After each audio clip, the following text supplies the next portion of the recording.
Hi అండి. Welcome back. So, ఈ సెషన్‌లో మనం ఇంగ్లీష్ చూద్దాము. ఇంగ్లీష్‌లో వచ్చేసరికి ఫిల్లర్స్ ఒక 3 క్వెషన్స్ వస్తాయి. పక్కాగా వస్తాయండి ఫిల్లర్స్. తర్వాత క్లోజ్ టెస్ట్ ఒక 5 క్వెషన్స్ వస్తాయి.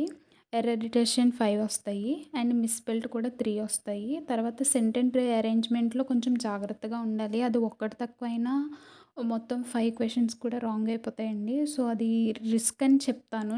నా వరకు అయితే నాకెప్పుడు అలానే అవుతది కాబట్టి. నేనైతే ఇంగ్లీష్‌లో అంత పర్ఫెక్ట్ కాదండి.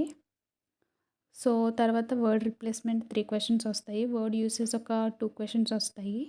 రీడింగ్ కాంప్రిహెన్షన్ అందరికీ తెలిసిందే ఎక్కువ క్యారీ చేస్తది. రీడింగ్ కాంప్రిహెన్షన్ మాత్రం అన్నిట్లికంటే లాస్ట్ ప్రిఫరెన్స్ ఇవ్వండి.